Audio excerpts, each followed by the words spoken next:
Assalamualaikum warahmatullahi wabarakatuh. Salam sejahtera buat kita semua. Salam jumpa dengan Suluh Berkah Channel. Kali ini adalah liputan workshop tematik P4GN BNN Jawa Timur untuk melakukan penguatan komunikasi tokoh lintas agama dalam sinergitas P4GN pada umat 6 agama yang ada di Jawa Timur. Bagi Anda yang baru bergabung, jangan lupa subscribe, like, dan komen untuk keberlanjutan dari tali silaturahmi kita. Selamat menyimak dan menyaksikan. Jadi sempat operasi 3 kali, kejadiannya persisnya tanggal 18 Desember. Tangan saya hancur ini.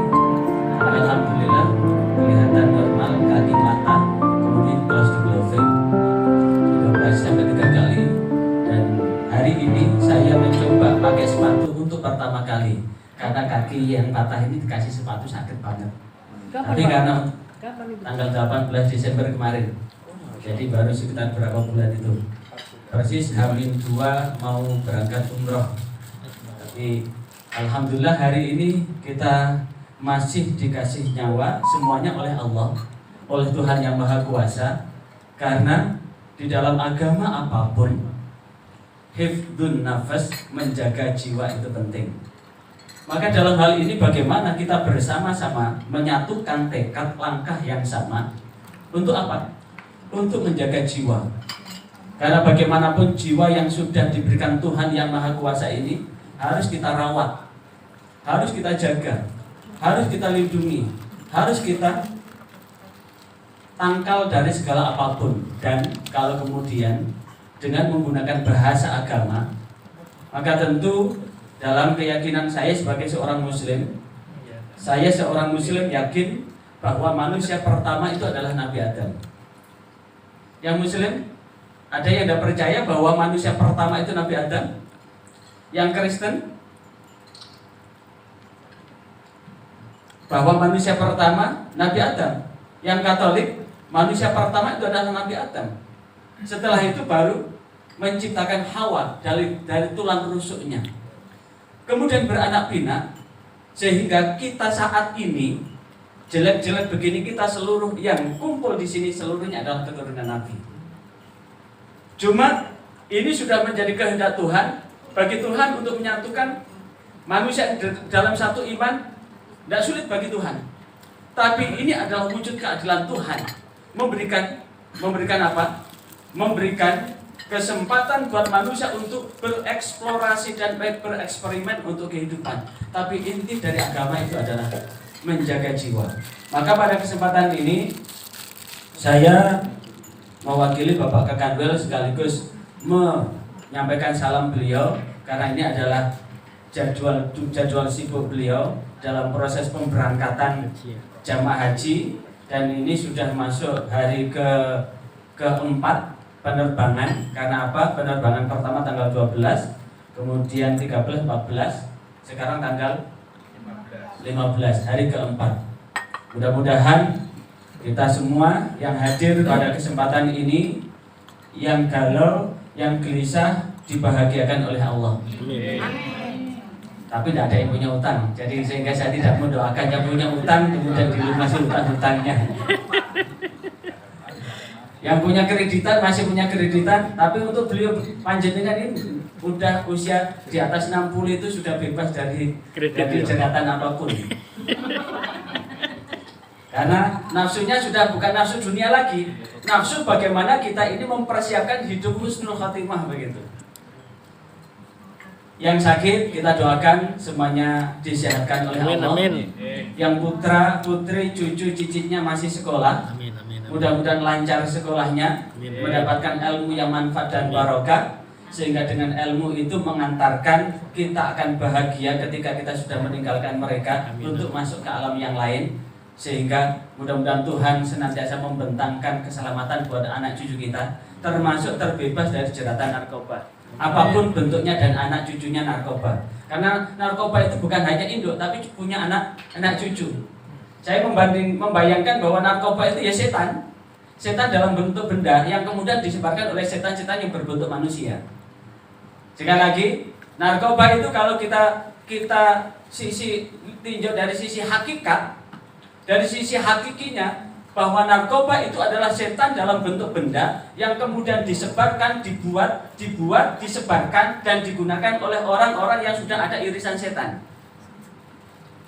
Karena bagaimanapun juga setan itu dari bahasa Arab syaitan.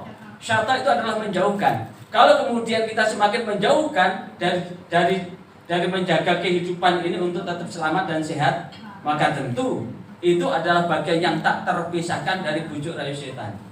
Karena bagaimanapun juga saat Nabi Adam di surga, siapa yang sangat dendam sama Nabi Adam? Setan kan? Dan kepingin bahwa Nabi Adam tetap enak di surga kan? Begitu pula anak cucunya setan, tidak kepingin bahwa anak cucu Nabi Adam ini selamat. Bila perlu kalau punya rumah tangganya berantakan. Bila perlu kalau dia masih lajang, kemudian dia akan menjadi pesakitan. Dan kemudian dia akan dikasih iming-iming dengan iming-iming kenikmatan, tapi kenikmatan yang bersifat sesaat, tapi laknat akan melekat sampai kiamat. Nah, inilah yang kemudian kalau kemudian kita menggunakan bahasa agama rasanya enak. Sebelum kita lanjutkan, mari kita tepuk bahagia. Tepuk pertama sehat. Gini, tepuk pertama saya atau aku. Aku sehat, bahagia, sejahtera. Ulangi yang kompak ya, biar ada kedinginan soalnya ada AC kayak ini. Mulai.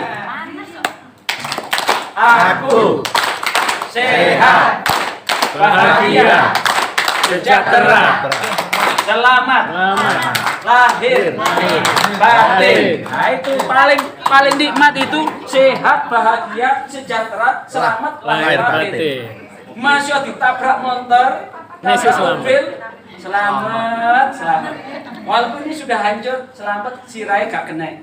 Jadi dalam bahasa Jawa dalam hal apapun itu tetap selamat. Karena selamat itu melampaui batas. Syukur. Karena itu dalam tajuk apapun, sekali lagi, dalam tajuk apapun, dalam bincang apapun, maka kata kuncinya tidak ada satu agama pun yang mengajarkan kerusakan. Tidak ada agama pun yang mengajarkan manusia untuk sengsara. Dan tidak ada satu agama pun yang mengajarkan untuk saling menganiaya. Ini berarti apa yang menjadi naluri hati nurani kita semua ini adalah ada irisan dari jiwa Nabi Adam, dari kakek moyang kita, ada naluri dari malaikat atau dewa-dewa. Ini adalah bagian irisan-irisan dari apa? Dari nilai kebaikan yang tertebarkan dalam sisi hidup dan kehidupan umat manusia tanpa kecuali. Kemudian ketika kita sudah berkumpul seperti ini, maka tentu yang ada di dalam diri kita adalah bagaimana kumpul kita ini adalah untuk memperkuat frekuensi ukhuwah basyariyah, persatuan di antara kita sebagai manusia. Tapi dalam ungkapan Jawa, menungso iku jenenge wong. Wong iku tetep dadi wong, lek wong iku wongke wong. Tapi wong iku wis dudu dadi menungso, uga dudu menungso, dudu dadi wong, lek wong iku wis gak wongke wong. Makanya ada kata-kata, lek ada wong masuk tanpa permisi, keluar tanpa pamit, maka muncul kalimat wong kok bludas-bludus kaya wedhus. Wong kok bludas-bludus kaya wedhus. Udah, wedhus itu manusia apa? Binatang. Artinya apa? Jikalau ada manusia sudah tidak memanusiakan manusia, maka yang muncul adalah sebutannya bukan manusia lagi, tapi bagian dari makanya kita ini ya tetaplah manusia. Lah sisi manusia ini adalah saat ini bagaimana kita membangun satu komunikasi yang lebih intens lah. Apalagi ini tokoh 6 agama hadir pada kesempatan ini. Misalkan pas hari narkoba atau apa begitu, ada kesepakatan bahwa di bulan ini selama sekian kali, sekali lagi, di bulan ini selama sekian kali, ayo kita angkat topik yang sama dengan bahasa agamanya masing-masing. Apakah itu bahaya narkoba, apakah sisi yang lain kemudian dikasihkan dalil agama masing-masing yang kemudian disampaikan dalam titik yang sama, disampaikan dalam waktu yang sama, yang berdekatan. Saya yang sering itu adalah saat saya jadi bapaknya penyuluh se-Jawa Timur. Saya sering bikin naskah khutbah, taruhlah pas hari apa begitu, saya langsung bikin naskah khutbah, langsung saya kirim ke ketua Pokja se-Jawa Timur, tolong ini sampaikan ke khotib Jumat, disampaikan di Jumat kesekian, tanggal sekian, di mimbar Jumat dengan topik itu. Kalaupun toh mau berimprovisasi dengan naskah yang sudah saya buat itu, silahkan. Tapi intinya topik tentang ini. Nah, kalau kemudian kita ini sepakat bahwa kita sudah perang narkoba, yang tadi disebut dengan apa tadi? Jatim bersinar, bersih dari narkoba. Taruhlah kita semua sebagai timnas sepak bola lah, atau timda sepak bola. Orang yang mau memasukkan bola tentu ada kerjasama. Tidak mungkin kemudian dari kiper ke kiper atau dari penyerang ke penyerang, dari bek kanan bek kiri.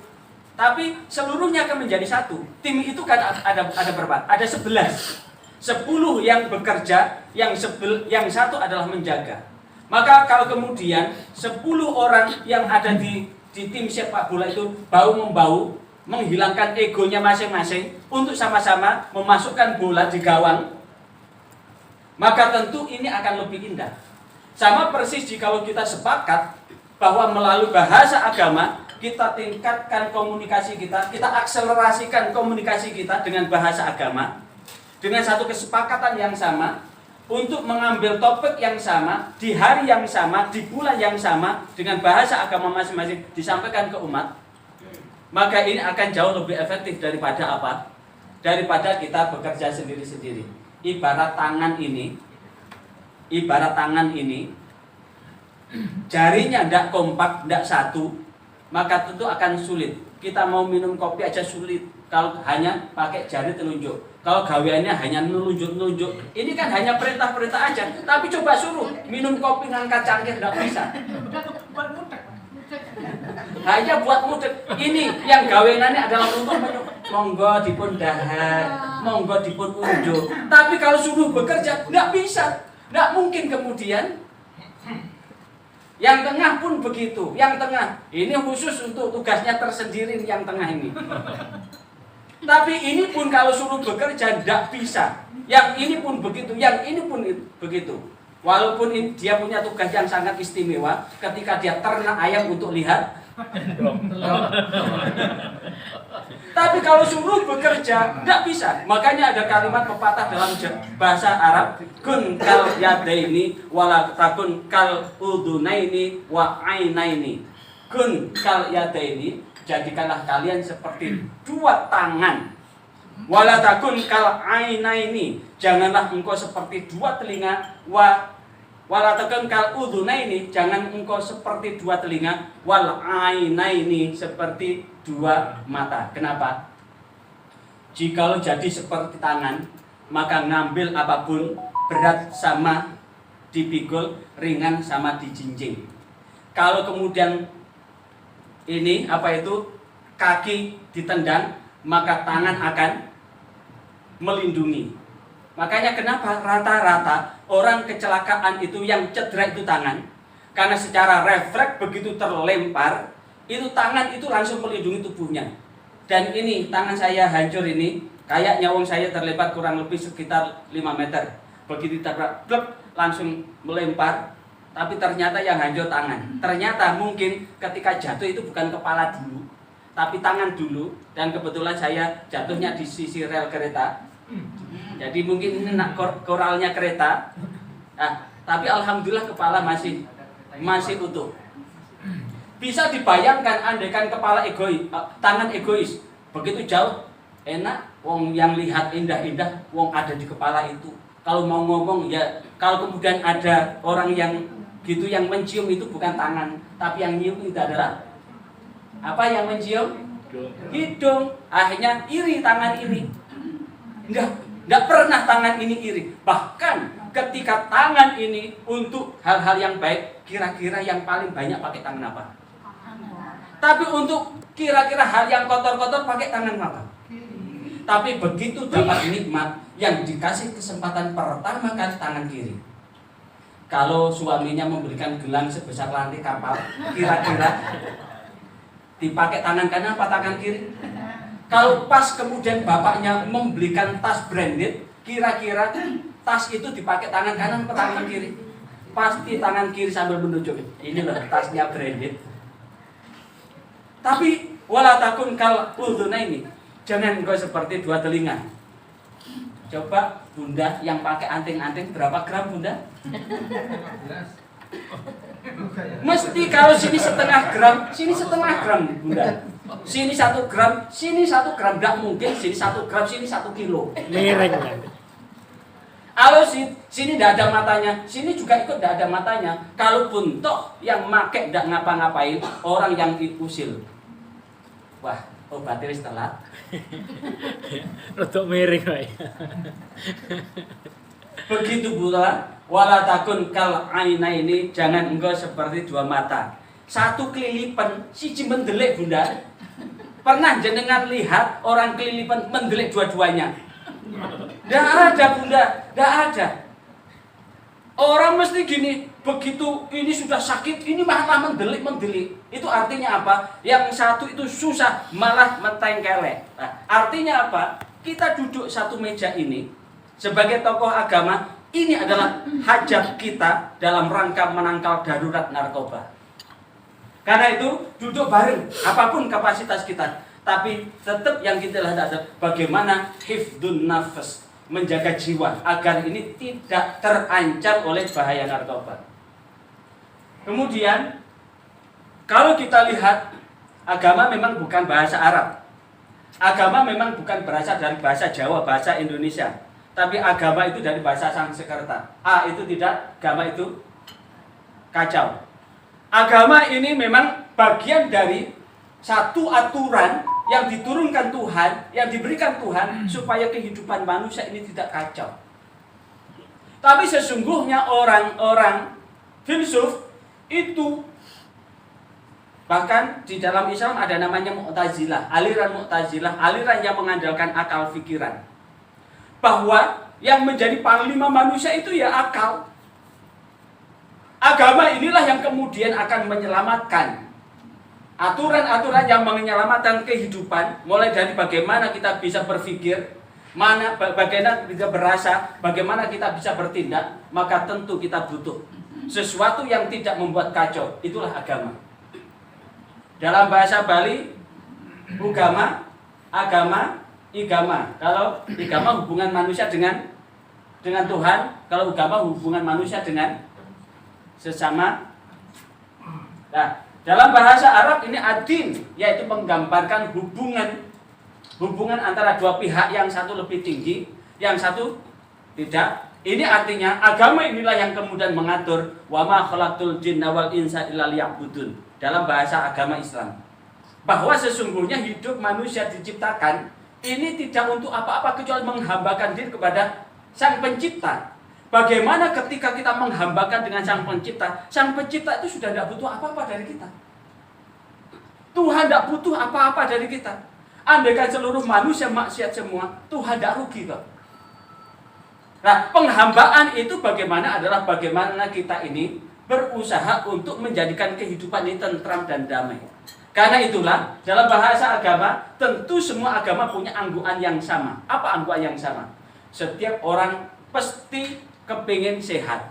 Coba lihat siapa yang tidak kepingin sehat. Seluruh orang kepingin sehat. Ukuran sehat, identifikasi sehat sama. Menurut Islam, sehat itu kayak apa? Menurut Kristen, Katolik, Hindu, Buddha, Konghucu, sehat itu apa? Tidak jauh beda mengatakan dan mengekspresikan sehat. Setiap orang pasti kepingin bahagia. Setiap orang bisa mengekspresikan dengan ekspresi yang tidak jauh beda. Bahagianya orang Islam dengan orang Hindu nyaris tidak ada bedanya. Bahagianya orang Kristen dengan Katolik nyaris tidak ada bedanya. Buddha dengan Konghucu nyaris tidak ada bedanya. Apa artinya? Bahwa bahagia itu adalah ketercukupan unsur-unsur yang bersifat ruhiyah. Sementara sejahtera ukurannya ini yang berbeda-beda sejahtera, karena ini menyangkut ukuran-ukuran yang bersifat jasmania. Lah, maka damai, tentram, sejahtera, selamat, aman, sentosa, ukurannya sama. Inilah yang kemudian yang akan kita angkat dalam topik-topik dalam menyelamatkan umat. Topik-topik yang ada hubungannya dengan irisan P4GN. P4 itu adalah pencegahan, pemberantasan, penyalahgunaan, peredaran gelap narkoba. Nah, itu gelap ya. P4GN, pencegahan, pemberantasan, penyalahgunaan, dan peredaran gelap narkoba. Ini kata kunci yang harus, trigger yang harus kita angkat bareng-bareng dengan bahasa agama. Maka kalau bisa nanti kan ada duduk bersama kan. Bagaimana nanti di bulan-bulan apa, 1 tahun ke depan kira-kira kita akan angkat bareng dengan bahasa agama untuk disampaikan umat. Insya Allah Jawa Timur ini akan melek terkait dengan literasi narkoba. Dan ini kalau disampaikan dengan bahasa agama akan lebih terakselerasikan. Karena apa? Hubungannya dengan kehidupan yang lebih jelas. Karena itulah angguan yang bersifat universal ini kita sudah sepakat kan bahwa narkoba ini betul-betul membahayakan jiwa kita. Baik disadari maupun tidak disadari, narkoba itu betul-betul membahayakan jiwa kita. Kalau masih anak-anak jelas, kalau masih pemuda jelas, kalau sudah menikah jelas. Kata kuncinya yang disampaikan Bapak Kepala BNN tadi, hampir pasti 99,99% rumah tangganya buyar. Karena laki-laki yang pecandu narkoba hampir pasti uangnya habis untuk membeli narkoba. Kalau perempuan, uang belanjanya hampir pasti bukan untuk kebutuhan harian, tadi dibuat beli untuk beli narkoba. Karena itulah bagaimanapun juga seluruh agama mengatakan bahwa narkoba itu termasuk perbuatan yang berdosa. Sehingga perbuatan yang berdosa itu tetap dijauhi, karena bagaimanapun juga itu akan mengancam jiwa dan keselamatan kita. Dan sinergitas itu dalam bahasa ibarat ada 2 kelompok. 2 kelompok itu akan membangun sebuah rumah ibadah dan kemudian mendatangkan pasir. Dibagi 2 kelompok, yang satu yang paling penting bagaimana pasir itu bisa sampai ke tempat lokasi rumah ibadah yang akan kita bangun. Yang satu sangat semangat, sehingga saking semangatnya ada yang bawa cekrak, ada yang bawa ember, ada yang bawa tas dan sebagainya. Ada yang bawa tas begini, yang paling penting bisa berkontribusi untuk mengangkat. Tapi seluruhnya adalah ngambil sendiri, diangkat sendiri, ngambil sendiri, diangkat sendiri. Tapi yang satu lebih cerdas. Satu kelompok ini mengumpulkan potensi yang dimiliki apa? Kamu punya apa? Saya hanya punya papan. Kamu punya apa? Saya punya roda. Kamu punya apa? Saya hanya punya paku. Kamu punya apa? Saya hanya punya pring dan sebagainya. Akhirnya sebelum mengangkat pasir itu, bagaimana kalau potensi-potensinya kita kumpulkan? Yang punya papan dikumpulkan papannya, yang punya roda, yang punya paku. Akhirnya apa? Sebelum kita ngangkat, kita bikin gerobak dulu. Setelah bikin gerobak, kita bareng-bareng ngambil pasir dari tempat diturunkan pasir sampai ke lokasi. Inilah yang disebut dengan sinergitas. Artinya apa? Kalau kita pemberantasan narkoba ini kerja sendiri-sendiri, capek kita. Seperti orang ngangkat pasir tadi. Yang bawa timba tadi, lulalang, berkali-kali, mungkin berkeringat, belum juga sampai. Tapi ini baru 1-2 langkah sudah terselesaikan. Ini artinya apa? Kita membangun satu komunitas bersama, kepentingan yang sama, bersinergi. Ini adalah bagaimana kita bisa mengakselerasi sukses tidaknya kita dalam rangka P4GN itu. Sesuai tentu dengan kapasitas kita masing-masing. Dan dengan begitu, satu kata kunci bagaimana kita bisa sebelum kita meninggalkan dunia ini, kita punya kontribusi sekecil apapun untuk menyelamatkan umat dari kehancuran dan kesengsaraan, terutama dari penyalahgunaan narkoba ini. Dan di saat itulah maka bagaimana penyalahgunaan peredaran gelap narkoba ini bisa bareng-bareng di sisi yang lain akan menyampaikan, melakukan sesuai dengan kapasitas, dan kita yang kumpul di sini akan menyampaikan sesuai dengan kapasitas kita yang sudah ditokohkan masyarakat di tengah-tengah kehidupan umat ini. Dan ini saatnya, bukan ini kepentingan saya, tapi adalah kepentingan bersama untuk menjaga negeri tercinta ini dari kehancuran. Karena apa? Di satu sisi SDM pasti akan hancur, di sisi yang lain ekonomi juga hancur, karena bagaimanapun juga uang yang digunakan secara haram ini akan memakan yang banyak sekali, bahkan triliunan gitu Bapak. Dan itu melayang tanpa ada nilai kejelasan buat kemanfaatan. Dan ini kami kenalkan ini sebetulnya di Kementerian Agama ada penyuluh agama dan salah satu segmennya adalah bidang narkoba dan HIV/AIDS. Untuk Muslim ada 5.402, untuk Kristen ada 85, untuk Katolik ada 93, untuk Hindu ada 50, untuk Buddha 113, untuk Konghucu ada 115, siap untuk bersinergi manakala tim ini nanti menghasilkan naskah-naskah agama. Kami siap untuk meneruskan ke penyuluh ini di seluruh Jawa Timur. Untuk apa? Kita akselerasikan informasi dan literasi tentang bahaya narkoba. Demikian liputan workshop tematik P4GN dalam melakukan akselerasi P4GN berbasis agama, pencegahan, pemberantasan, penyalahgunaan, dan peredaran gelap narkoba. Sebelum Anda meninggalkan channel ini, jangan lupa subscribe, like, dan komen untuk keberlanjutan dari tali silaturahim kita. Wassalamualaikum warahmatullahi wabarakatuh.